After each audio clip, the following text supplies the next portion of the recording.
चुनाव से पहले हर गांव में एक दिन रात रुकत थे, ऐसा ही जब वेयर हाउस में आज रात रुको, जब तक ये 400 ट्रैक्टर किसी के पूरे नहीं। एक तरफ बीजेपी बंगाल जीत का जश्न मना रही है तो दूसरी तरफ मध्य प्रदेश किसान गेहूं खरीदी केंद्रों पर अपमान, अव्यवस्था और इंतजार झेल रहे हैं। सवाल यह है, क्या सत्ता को सिर्फ चुनावी जीत दिखाई दे रही है या खेतों में टूटता किसान भी? मध्य प्रदेश का किसान इस वर्ष शासन प्रशासन की बद इंतजामी और मौसम की मार चुपचाप सहता आया। कभी गेहूं खरीदी में देरी तो कभी चना खरीदी में भ्रष्ट व्यवस्था का बोझ। लेकिन अब किसान का धैर्य टूटने वाला है। सवाल पूछ रहा है, नरसिंहपुर में जब किसानों ने अपनी पीड़ा सांसद सुदर्शन सिंह के सामने रखी, जिनके ट्रैक्टर नहीं मिलके 5-5-6 हजार रुपए किराया लग रहा है समाधान मिलेगा, लेकिन जवाब में सत्ता का अहंकार सुनाई दिया।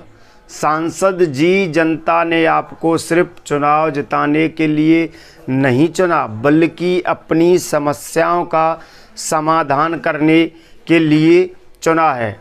अगर किसान अपनी फसल बेचने के लिए दर दर भटके तो फिर जनप्रतिनिधियों जिम्मेदारी आखिर क्या है? तब तक ये 400 ट्रैक्टर किसी के पूरे नहीं खुल जाए, तब तक इतनी रोको, तब हम माने कि हाँ भैया किसानों के नेता हो। अब उनने कही, सांसद जी कह रहे हैं किसानों से, भैया तुम्हारों के हिसाब से हम न चले, तो भैया जब हमारे हिसाब से न चलो तो काहे के काजे तो चुनाव लड़ो तो तुमने जब बताओ किसानों है, जब उन्हें बताना पड़े और जब पूछने के काजे हम सब लोग इतने खड़े हैं और इंतजार करें, जब वे इतने आए तब उनसे दोबारा पूछे। जब व्यवस्था जो बनाई गई है, जब आज 500 ट्रैक्टर हर वेयर हाउस पर, 400-500 ट्रैक्टर हर वेयर हाउस पर खड़े, व्यवस्था कौन के द्वारा निर्मित है, कौन के द्वारा बनाई गई व्यवस्था है? जब विचार को वैसे जो है कि जब व्यवस्था कहाँ बनाई गई, 1 महीना खरीदी लेट कहाँ करी गई, कौन की वजह से खरीदी लेट भाई? और जब खरीदी लेट में कौन को फायदा है? सारो फायदा व्यापारियों को करावे। किसानों का सवाल बिल्कुल जायज है। आखिर गेहूं खरीदी में देरी किसके फायदे के लिए की गई?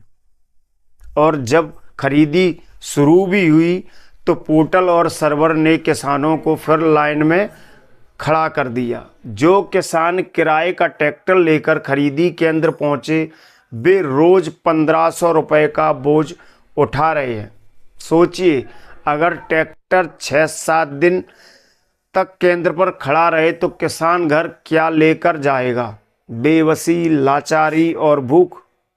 ये सिर्फ नरसिंहपुर की बात नहीं है, यह पूरे प्रदेश का किसान इस दर्द से गुजर रहा है। हरदा में तो हालात इतने बिगड़ गए कि किसानों को चक्का जाम तक करना पड़ा। अब सवाल सिर्फ सुनवाई का नहीं, समाधान का है।